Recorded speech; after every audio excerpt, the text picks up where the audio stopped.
araw mga technician, meron po tayong washing machine po dito na ang brand po ay Sharp. So ang problema daw, sabi ng may-ari, ay ito daw na spinner. So ayaw daw umikot. So kung ating ipaikutin naman, malambot naman yung kanyang tab sa loob. Ayan. So ito, nabuksan na nga nila ito ng may-ari, hindi na binalik yung takip. Ayun, kasi na check naman ng kanyang asawa ito dati, ito para sa washing na to. So ang problema nga daw ngayon ay ditong ayaw umikot itong kanyang spinner. Ayan, yung dryer niya ba. Ayan. Sige nga, testing natin. Ito, saksak natin.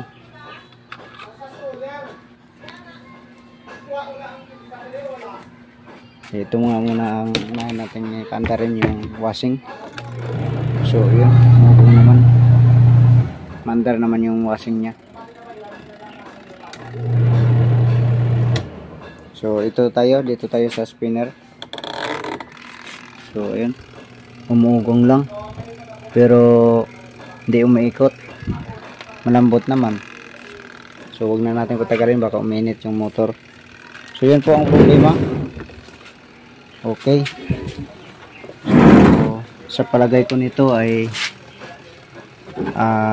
sabi kasi ng asawa niya, ng lalaki, dati daw bago daw huminto ay pinapaikot pa daw niya yung tab dito sa loob, sa taas, bago takpan at paanda rin itong yung timer niya. So ngayon ay totally wala na talagang pwersa. So maaaring unang na yun ay kapasitor mahina. Ngayon sa palagay ko yung running nito, isang connection ay wala na, open na. So sige, atin muna itong i-trace kung may connection pa lahat. Okay, so, ko lang, i-trace ko lang. Okay, una muna natin gagawin ay check natin yung tatlong wire na to na papunta sa dryer, yung gray, black at saka violet. Yan, check muna natin yan kung parehas na may resistance yan. Yan, so tusukin lang natin dito. Yan, so meron naman.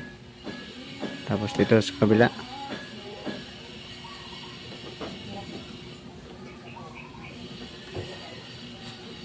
parang wala. Meron din. So ang tanong dito, paano natin ma-identify ang common? Ayan, so ito muna ang gagawin natin common, yung black.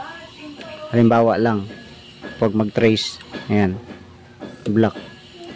Tapos tester natin yung gray.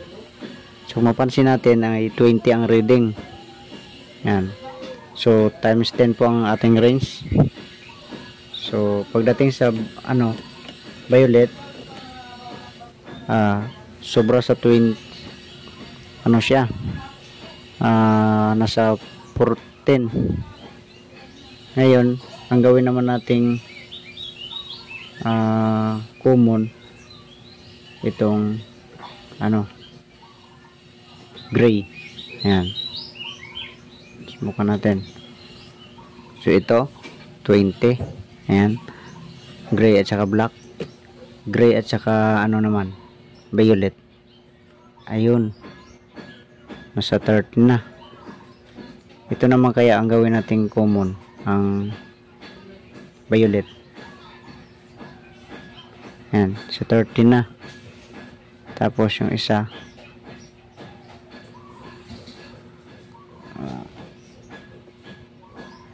nasa 15.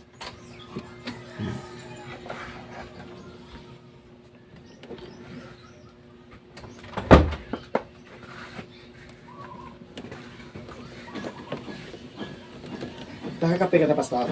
Oo. Makape ka? Ha? Oo. Timpla kita?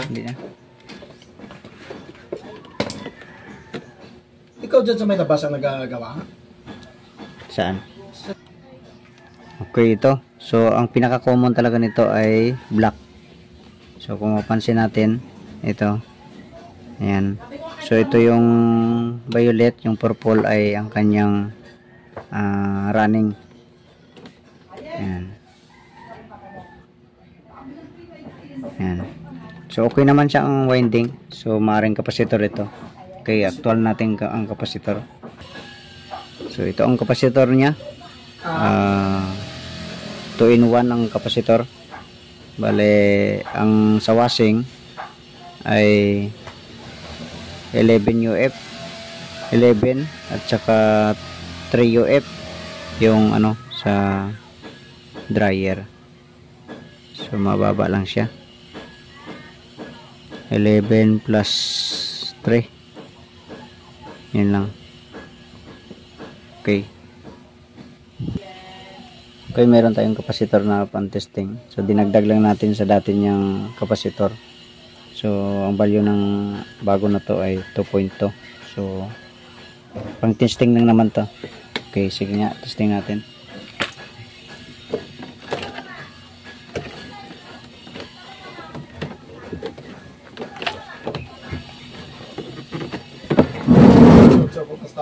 Ha. Ito YouTube mo. Tanong-tanong yan, sina?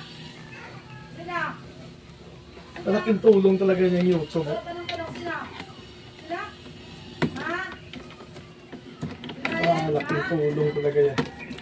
Ay, wala tanong-tanong sila, ma?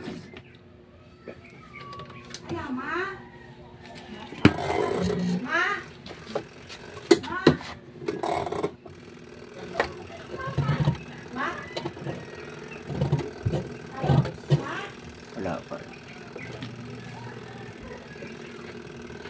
Ayun, tumikat na.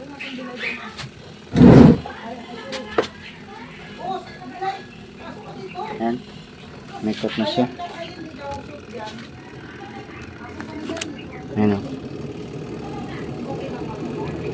Tumikat na. Ayan. Ito kapasitor gimana talaga, no?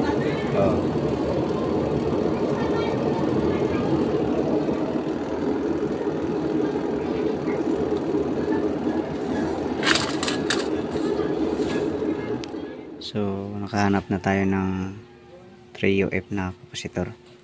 Okay, sige. Testing natin kung may persa ba talaga to.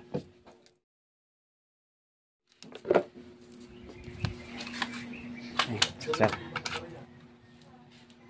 Okay, alright. Ayan o. May ikot na.